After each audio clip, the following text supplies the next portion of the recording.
আজ আমি আপনাদেরকে খুবই মজাদার একটা নাস্তা রেসিপি তৈরি করে দেখাবো। সময় এবং উপকরণ দুটোই খুবই কম লাগে। তো চলুন দেখে নেওয়া যাক কিভাবে এই নাস্তা রেসিপিটি তৈরি করা হয়।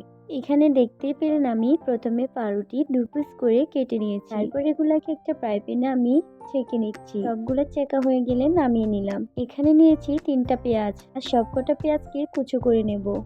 তারপর নিয়ে নিলাম 2টো কাঁচামরিচ, আর সেগুলোকেও কুচো করে নিলাম।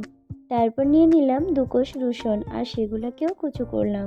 তারপর নিয়ে নিলাম আমি এখানে বাঁধাকপি, আর সেগুলোকে কুচো করে নিচ্ছি। আর সর্বশেষ লাগছে ধনেপাতা। তো সবকিছুই আমার কুচনো হয়ে গেলে এখানে আমি দিয়ে দিলাম লবণ, তারপর দিলাম গোলমরিচ গুঁড়ো, তারপর দিলাম জিরে ও ধনে গুঁড়ো, কিছুটা পরিমাণ চাট মশলা, বেসন আর চাউলের গুঁড়ো। সবকিছুই আপনারা আপনাদের পরিমাণ মতো দিয়ে নেবেন। সবকিছু দেওয়া শেষ হয়ে গেলে আমি এগুলাকে মেখে নেব। আর মাখার সময় একটু একটু পানি দিয়ে দিচ্ছি যাতে করে খুবই সফট হয়ে যায়। তো দেখুন এগুলো কতটুকু সফট হয়ে গেছে। এবার আমি এই মিশ্রণটাকে পাউরুটির মধ্যে একটু একটু করে লাগিয়ে নেব।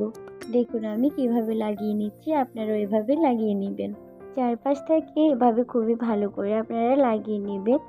তো দেখুন আমার সবগুলো তৈরি করা হয়ে গেছে। এবার আমি একটা ফ্রাই প্যানে তেল গরম করে একে একে সবগুলো ছেড়ে দিলাম। একটা পিঠ খুব ভালো করে হয়ে গেলে অপর পিঠটা আমি উল্টে দিলাম। লাল লাল করে ভাজা হয়ে গেলে একদম রেডি বিকেলে ঝটপট নাস্তা। আপনারাও ট্রাই করে দেখবেন।